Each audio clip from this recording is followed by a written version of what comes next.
Hi, Heidi. Hi, how are you? Good. Thanks for coming and agreeing to kind of come and talk with us and answer some questions that we've had and that we've kind of seen the public have, and we'll just kind of work our way through them. Perfect. I'm happy to be here. Great. So, Heidi, why don't you just first kind of tell us a little bit about yourself and then your role in our town? So, my name is Heidi Gutekenst. I have been on the school committee for about 8 years. I've been in the chair for the last, I want to say 5, maybe 6 years.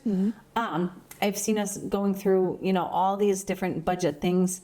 And I love what I do. I love being part of this community. I'm a little weird as a school committee member as I don't have a child in the district. And I think that helps me to see things from a broader picture. Sure. And I'm able to see, everything that's going on. I don't have a particular school or grade or program or something that I'm really invested in. I just want to see all of our students succeed. Yeah, that's actually a really good way to look at that there's not as much of maybe like this emotional attachment to one child or one school. Exactly. Okay, that's great. And then why don't you tell us then, what is the school committee responsible for? What's the scope of of what they do? So we have 3 big things that we are responsible for. We are responsible for hiring and supervising the superintendent. We are responsible for our annual budget, and we are responsible for the policies of our district.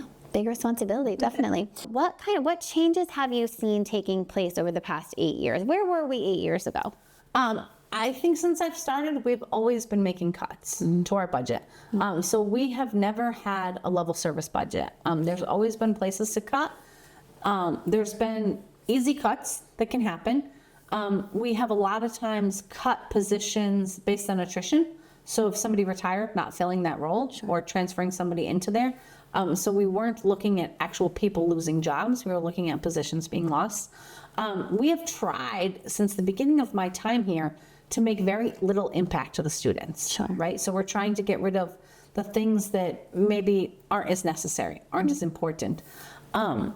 And last year was the last big year. We were able to make cuts that didn't impact a whole lot, but there was impacts. So like our elementary students no longer had specials 5 days a week. And what happened was instead of gym twice a week, they only have gym once a week. And so there's been little changes, not necessarily things that, they're not a big deal in the big scheme of things, but for some students, that was a really rough thing. They really loved their gym class and they loved the special times. So last year was the last year that the cuts happened that were not necessarily as noticeable.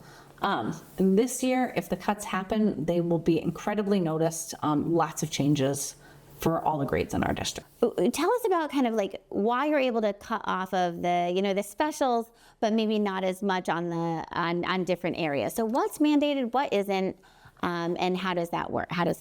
So like gym class, our elementary students had gym class twice a week. And that's how it's been in the district.